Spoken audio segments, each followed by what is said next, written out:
Well, the RAF with the Lancaster, Stirling and Halifax made it 24-hour attacking by doing the night bombing.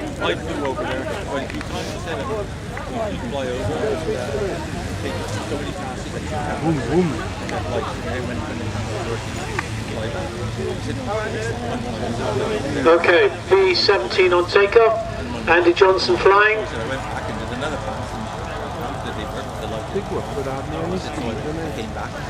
This aircraft, of course, is very famous today,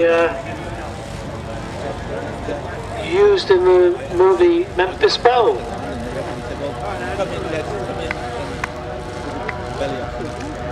I have to keep remembering that a lot of youngsters today won't have seen any of these aircraft other than in movies.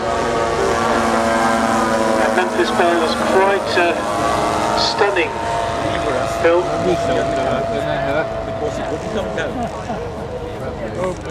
And anyway, that was it. He said,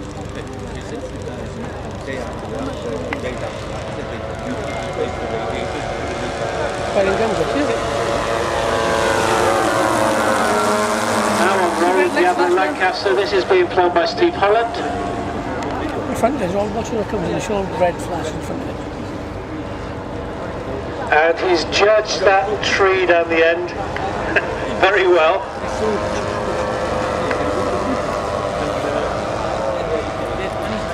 As always, he's well used to this field now.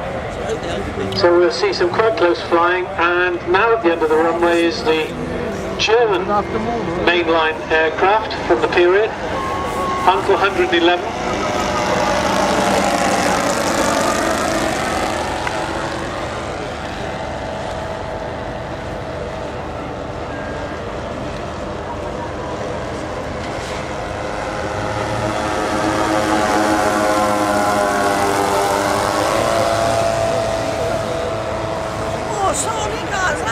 Okay, so lad, we're just having a technical shift of position to try and stay out of the rain. So Heinkel's airborne. And one of the strategic decisions the Germans made was a bit of a mistake. They majored on what we call medium bombers. And they needed a lot more of them to carry an effective bomb load. The Fortress also didn't carry that heavy a bomb load, but it was able to be reasonably self-sufficient over the German skies. Much more heavily defensively armed than the Lancaster, but the Lancaster flew at night, so only had to deal with the night fighters and flak as opposed to the day fighters and flak that the Americans dealt with. It was a very different kind of flying. You see the lights on the Lancaster.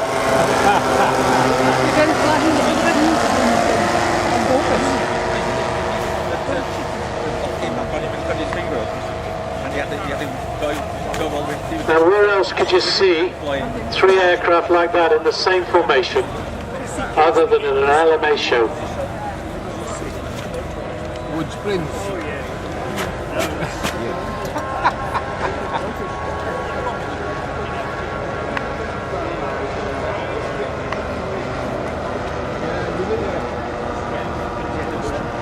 I don't think the heavy sea mist is going to amount to much,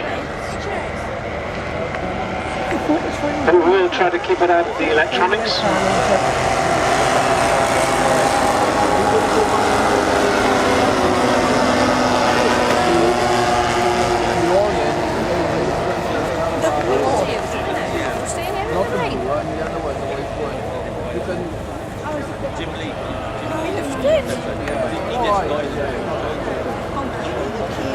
I mentioned the Memphis Belle movie. Stop, no. That B17 model was actually used as one of the models in the movie when they made it. So there were a series of them made at the time, with the same molds, lots of colour schemes, and this one was actually a movie star.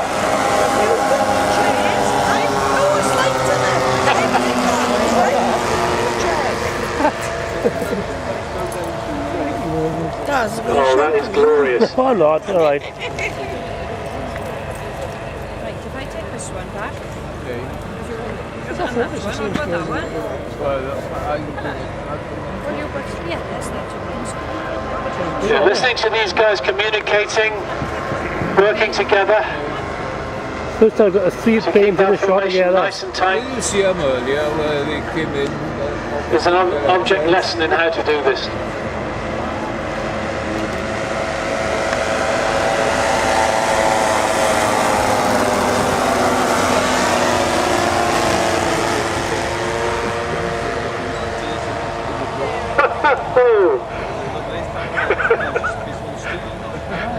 I tell you, They're going to get too close, I think. there's a lot of giggling going on out here, and there's a little bit of shaking of legs.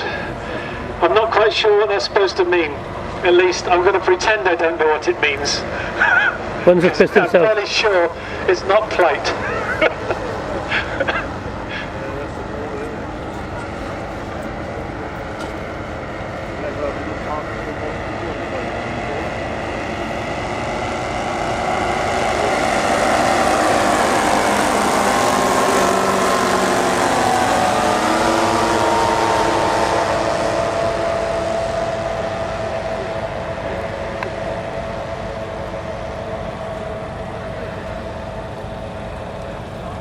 There's a lovely sound of four engines together.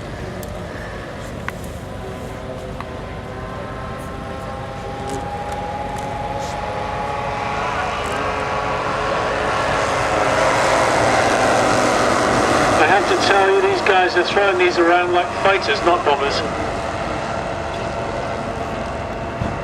You haven't noticed, have you? I don't know what to do.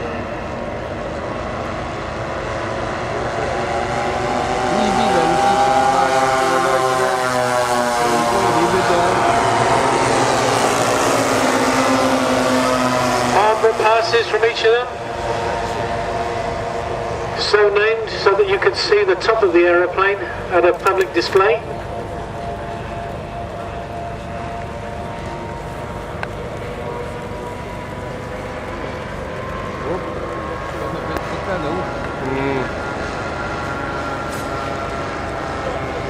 Okay, it's now a competition because the sea mist has got quite a lot heavier.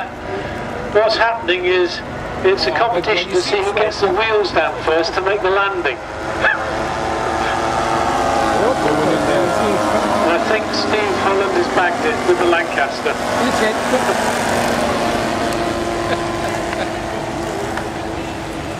Whose chairs are these then?